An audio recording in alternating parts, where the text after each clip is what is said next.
C'est un prélude d'un grand culte écuménique ayant pour chapeau prière, louange, témoignage, rassemblement chrétien pour défendre la vision du numéro 1 gabonais Brice Clotaire Oligui-Nguema à l'esplanade de l'église internationale de Nazareth d'Okala le 30 août 2026 à l'occasion de la célébration de la libération du Gabon tome 3 que les ambassadeurs ecclésiastiques du Réveil ont animé un déjeuner de presse présidé par le révérend prophète Georges Punongossi le 21 août 2026 au premier arrondissement de la commune de Libreville. À cette rencontre qui s'inscrit dans le cadre des préparatifs de la commémoration de la journée marquant la libération de notre pays de l'ancien système. Comme vous le savez, le 30 août 2023, notre pays a connu une alternance, la première alternance depuis qu'il existe. Et donc aujourd'hui, c'était l'occasion d'interpeller les leaders ecclésiastiques, les leaders religieux, de venir qu'ensemble nous réfléchissons dans quel cadre nous devons accompagner le président de la République, qui lui a reçu mandat de Dieu de gérer cette 5e République. Et la parole de Dieu dit que si le peuple qui est averti écoute, se repent et se détourne de sa méchanceté, alors Dieu bénit le pays, Dieu guérit le pays et Dieu élève en même temps que le pays, le prophète qui a averti. Mais si le prophète n'avertit pas, le pays sera envahi de l'abomination, mais le prophète aussi sera comptable de ce qui se passe, ce qui se passera dans le pays.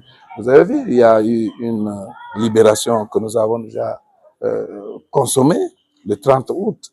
Et vous voyez le changement qui se fait avec une vitesse vertigineuse. Mais ça n'empêche pas qu'il y ait d'autres sons de cloche. Donc c'est pour cela que nous voulons inviter tout le monde à reconnaître l'action de Dieu le 30 août. Les autres iront à Makokou, mais nous serons dans l'esplanade de l'église internationale de Nazareth pour pouvoir dire à Dieu merci de ce qu'il a fait. Beaucoup pensent que c'était simple, mais ce n'est pas simple. Partout ailleurs, il y a eu des coups d'État, mais partout ailleurs, les coups d'État ont toujours entraîné la fusion du sang. Mais chez nous, ça n'a pas été le cas.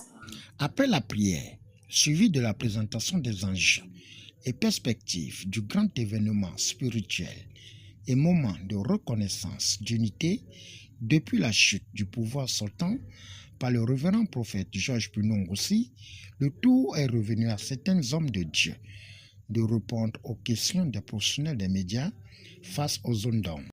Nous louons le Seigneur pour le Gabon actuellement.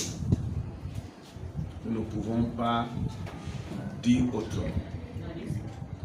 Je pense que tous les Gabonais, qu'ils aient été ceux qui ont chanté des louanges à l'ancien régime ou pas, tous les Gabonais sont heureux du changement qui se fait actuellement. Toute autorité vient de Dieu, qu'elle soit bonne ou mauvaise. Personne ne va renier son père parce qu'il est mauvais. L'Église agit dans sa dimension de neutralité. L'Église agit, comme le prophète disait tout à l'heure, comme Ézéchiel le dit, c'est-à-dire il faut être avant-garde, il faut regarder, il faut avertir, il faut avertir, il faut intercéder, il faut savoir capter le mal, il faut savoir aussi saisir des opportunités que Dieu nous donne, comme la date du 30 août.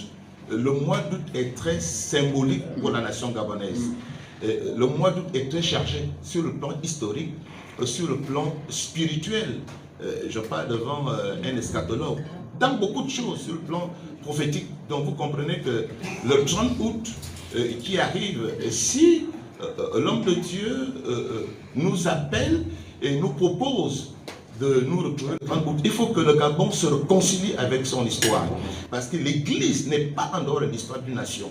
L'Église agit et s'inscrit dans la logique pour éveiller les consciences afin que le peuple de Dieu soit vraiment aiguisé et tout averti. Le pasteur vote, il vote son candidat. qui peut être battu à l'élection présidentielle. Mais quand celui qui a gagné est établi, le pasteur a l'obligation, d'après la parole de Dieu, de prier pour l'autorité qui a remporté la victoire, quand bien même le pasteur n'a pas voté dans l'isoloir. Donc, il y a cette différence qu'il faut faire. Donc, quand les pasteurs se mettent ensemble pour dire on prie pour les autorités, ça ne veut pas dire que tous les pasteurs ont forcément voté pour l'autorité en question. Mais il y a une obligation prophétique, spirituelle de le faire.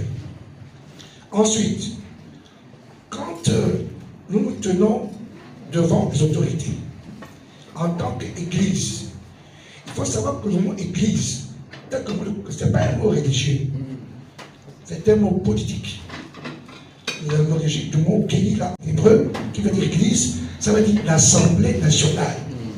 Notons que cette rencontre a permis aux ambassadeurs ecclésiastiques de faire le point en invitant la population à adhérer à la vision du pouvoir de la Ve République qui repositionne la carte de la réappropriation du Gabon sur le plan national et international.